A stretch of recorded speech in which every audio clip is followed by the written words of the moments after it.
Everyone, you all are welcome to our today's episode. କେତେକ ଛାତ୍ରଛାତ୍ରୀଙ୍କ ଅନୁରୋଧ କ୍ରମେ ଆମର ଆଜିର ଏହି ଏପିସୋଡ଼ଟି ମୁଁ ଓଡ଼ିଆରେ ବୁଝାଇବାକୁ ଯାଉଛି।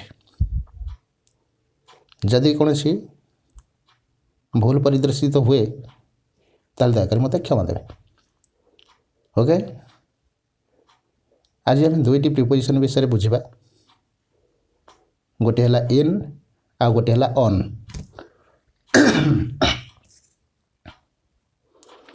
ଏହି ଇନ୍ ଆଉ ଅନ୍ ପ୍ରିପୋଜିସନ୍ର ସାଧାରଣ ବ୍ୟବହାର ଏବଂ ଏହାର କମ୍ପାରିଜନ୍ ବିଷୟରେ ଆଜି ଆମେ ଜାଣିବା। ଦେଖ, ଏଠି ଏକ ମେଡ଼ିସିନ୍ ବଟଲର ଚିତ୍ର ଦିଆଯାଇଛି। ଏହି ମେଡ଼ିସିନ୍ ବଟଲରେ ଭିଟାମିନ୍ B କମ୍ପ୍ଲେକ୍ସ କ୍ୟାପସୁଲ୍ ସବୁ ଅଛି। ଏଠି ତାର କ୍ୟାପ୍ର ଚିତ୍ର ଦିଆଯାଇଛି, ବଟଲର କ୍ୟାପ୍।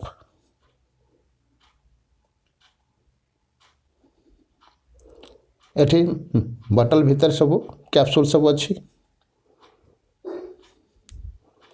ଆମେ କିପରି ଭାବରେ ଅନ୍ ଆଉ ଇନ୍ର ବ୍ୟବହାର କରିବା ତାହା ଏହି ଚିତ୍ର ମାଧ୍ୟମରେ ବ୍ୟବହାର କରିବା। ଦେଖିବା, ଦୁଇଟି ଏକ୍ଜାମ୍ପଲ୍ ସେଣ୍ଟେନ୍ସ ନେବା, ଗୋଟିଏ ଅନ୍ ଓ ଆଉ ଗୋଟିଏ ଇନ୍ ପାଇଁ।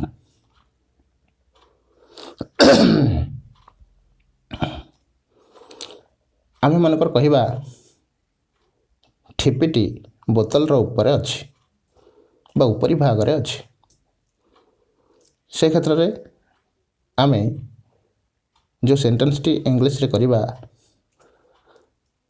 ସେ ସେଣ୍ଟେନ୍ସଟିରେ ଅନ୍ ପ୍ରିପୋଜିସନ୍ର ବ୍ୟବହାର କରିବା। ଏ ଯେଉଁ କ୍ୟାପ୍ ନାଉନ୍ ପୂର୍ବରୁ, ଯଥା ଫର୍ ଏକ୍ଜାମ୍ପଲ୍, ଠିପିଟି ବୋତଲର ଉପରି ଭାଗରେ ଅଛି। ଠିପିଟି ବୋତଲର ଉପରି ଭାଗରେ ଅଛି। The cap is on the bottle. ସେପରି ଅନ୍ୟ ଏକ ଉଦାହରଣ ଆମେ ନେବା, ଯେ ବୋତଲ ଭିତରେ କ୍ୟାପସୁଲ୍ ଗୁଡ଼ିକ ଅଛି ବା ବୋତଲ ଭିତରେ ଟ୍ୟାବଲେଟ୍ସ ଗୁଡ଼ିକ ଅଛି। ସେ କ୍ଷେତ୍ରରେ ଆମେ ଯେଉଁ ସେଣ୍ଟେନ୍ସଟି ବ୍ୟବହାର କରିବା ସେ ସେଣ୍ଟେନ୍ସରେ ଇନ୍ ପ୍ରିପୋଜିସନ୍ର ବ୍ୟବହାର କରିବା। ଭିତରେ ଥିବା ପରିସ୍ଥିତିରେ ଇନ୍ ପ୍ରିପୋଜିସନ୍ର ବ୍ୟବହାର କରାଯିବ। ଦେଖିବା, ଗୋଟିଏ ଏକ୍ଜାମ୍ପଲ୍ ନେବା। କ୍ୟାପସୁଲ୍ ଗୁଡ଼ିକ ବା ଟ୍ୟାବଲେଟ୍ ଗୁଡ଼ିକ ବୋତଲ ଭିତରେ ଅଛି। The capsules or tablets are in the bottle.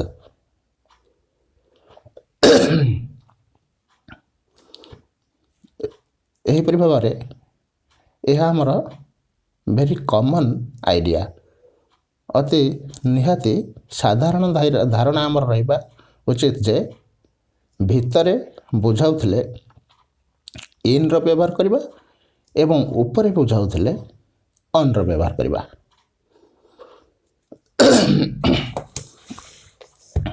ଏଥର ଦେଖିବା କେତେକ କମ୍ପାରିଜନ୍ ବିଟୱିନ୍ ଦ ଟୁ ପ୍ରିପୋଜିସନ୍ସ। ଦୁଇଟି ଯାକ ପ୍ରିପୋଜିସନ୍ର କେତେକ କମ୍ପାରିଜନ୍ ବିଷୟରେ ଜାଣିବା। କମ୍ପାରିଜନ୍ ଚାର୍ଟ, ଗୋଟିଏ କମ୍ପାରିଜନ୍ ସାରଣୀ ବା ତୁଳନାତ୍ମକ ସାରଣୀ ମୁଁ ଏଠି ତିଆରି କରିଛି, ତାହାକୁ ବୁଝିବା। ମିନିଂ ଦୃଷ୍ଟିରୁ ଇନ୍ ଆଉ ଅନ୍ ଏ ଦୁଇଟି ପ୍ରିପୋଜିସନ୍ କେଉଁ କେଉଁ ସ୍ଥଳରେ ବ୍ୟବହୃତ ହେବେ ତାହା ଆମେ ଜାଣିବା। In is a preposition commonly used to show a situation when something is enclosed or surrounded by something else. Odia ଅର୍ଥ, ଯେଉଁ କ୍ଷେତ୍ରରେ କୌଣସି ଜିନିଷ ଭିତରେ ଅଛି ବୋଲି ଆମେ ଧାରଣା ପାଇବା ସେ କ୍ଷେତ୍ରରେ आमे इन प्रिपोजिशन व्यवहार करवा बा कौनसी अन्य कौनसी जिनिस द्वारा यह परिवेष्टित हो रही बा यह भितर रही जाइए से क्षेत्र में आम इन प्रिपोजिशन व्यवहार करवा। ऑन प्रिपोजिशन व्यवहार कौट करवा ना on refers to a preposition that expresses a situation when something is positioned above something else. जो क्षेत्र में कौन एक जिनिस अन्य एक जिनिस अच्छी बोली आमको बुझा पड़े से क्षेत्र में आम ऑन प्रिपोजिशन व्यवहार करवा। प्रोनाउंसिएशन दृष्टि दुईटी जाक प्रिपोजिशन प्रोनाउंसिएशन कौन हम ना इन ओएन ऑन प्रिपोजिशन प्रोनाउंसिएशन हम एन। यूजेज बाय टाइम समय कौन सी समय को सूचित करुले गोटे वाक्यर कौन वाक्य मध्य कौन सी समय को आम जो समय सूचना पाऊ थाए ताहले को परिस्थिति रे इन व्यवहार करा जीवो एवं केउं परिस्थिति रे ऑन व्यवहार करा जीवो ताहा जानिबा। मासर पूर्वर वर्ष पूर्वर सीजन पूर्वर डिकेड्स पूर्वर अर्थात दशंधि पूर्वर एंड कंट्री पूर्वर आमे इन व्यवहार करवा। दिन कौन से एक दिन पूर्वर डेट बा तारीख पूर्वर एंड स्पेशल ऑकेजन जदि किसी पड़ुछि स्पेशल ऑकेजन मीन्स कौन सी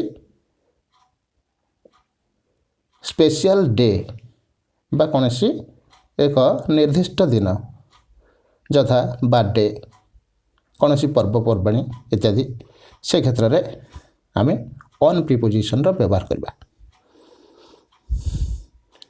यूजेज बाय प्लेस जदि वाक्य मध्य कौन सी स्थान बा कौन सी स्थानर धारणा आम पाचे ताहले आम क्यों परिस्थिति रे बा क्यों स्थान पूर्वर इन क्यों स्थान पूर्वर ऑन व्यवहार करवा जानिबा।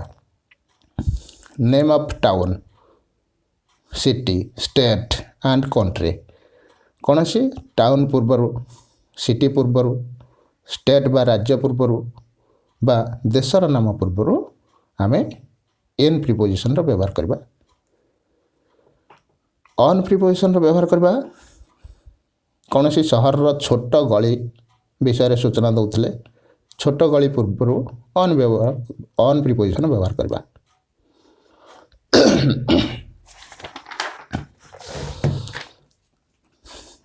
प्रत्येक परिस्थितिर किपरि भाव में इन आउ ऑन व्यवहार करा जाए तार सबु परिस्थितिर गोटे गोटे एग्जांपल सेंटेंस आम नवा।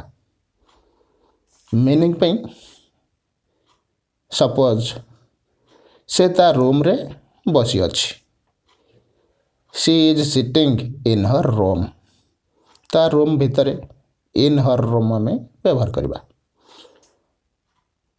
आई will meet her on Monday मु तांको मंडे दिन साक्षात करी बा मु तांको सोमवार दिन साक्षात करी। I will meet her on Monday सोमवार दिन बुधवार दिन बा जेकोसी बार कथा पड़े ता पूर्व ऑन व्यवहार करवा। एग्जांपल ऑफ टाइम समय कौन सी समय सूचना दौले वाक्य मध्य आम कौटी ऑन कौटी इन व्यवहार करवा ता जानिबा। मे आई कम इन द क्लास मो क्लास भीतर को आसीपारे कि ए क्षेत्र में इन प्रिपोजिशन व्यवहार करवा। Shweta's birthday is on 25th of February श्वेतार बर्थडे फेब्रुआरी 25 तारीख रे फेब्रुआरी 25 तारीख कौन सी तारीख पूर्वर ऑन व्यवहार करवा। एग्जांपल ऑफ प्लेस स्थान स्थान दृष्टि केउठारे एन एवं केउठारे ऑन प्रिपोजिशन व्यवहार करबा ता जानिबा। Suppose Aaliya lives in Dubai. Aaliya is the subject who lives in Dubai. Dubai is the place. Aaliya Dubai रे रहे। एठी दुबई हूँ एक बिग प्लेस बा बड़ स्थान। ता पूर्वर एन प्रिपोजिशन व्यवहार करबा। Karishma is on her way to London.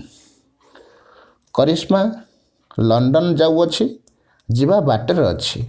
से क्षेत्र में आमे on her way to London व्यवहार करबा on preposition. So friends, I hope our today's episode will be a useful one for you. If it will be useful, please subscribe my channel and wait for the next episode that is going to come very soon. Okay, thanks a lot. Goodbye. Take care.